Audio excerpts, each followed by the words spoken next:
10 октябр дар Бустонсарои шаҳрии ҳукумати ҷумҳурии Тоҷикистон мулоқоти раиси Маҷлиси Миллии Маҷлиси Олии Ҷумҳурии Тоҷикистон раиси шаҳри Душанбе муҳтарам Рустами Эмомалӣ бо раиси Маҷлиси Шӯрои Исломии Эрон Муҳаммад Боқири Қолибов, ки бо сафари расмӣ дар Ҷумҳурии Тоҷикистон қарор дорад, баргузор гардид. дар мулоқоти хоса масоили ҳамкории байни парлумонии Тоҷикистону Эрон баррасӣ шуд. раиси Маҷлиси Миллии Маҷлиси Олии Ҷумҳурии Тоҷикистон муҳтарам Рустами Эмомалӣ идомаи муколамаи сиёсиро дар сатҳи олӣ байни Тоҷикистону Эрон барои ҳалли масъалаҳои рӯзномаи муносибатҳо ва тақвияти ҳамкориҳои гуногунҷанба муфид арзёбӣ намуданд.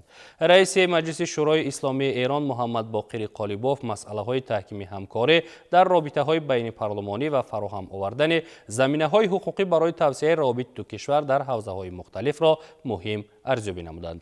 дар идома музокироти васеи ҳайатҳо сурат гирифт. зимни баррасии масъалаҳои рӯзнома ҷонибҳо аз сатҳи ҳамкории ду кишвар изҳори қаноатмандӣ намуданд.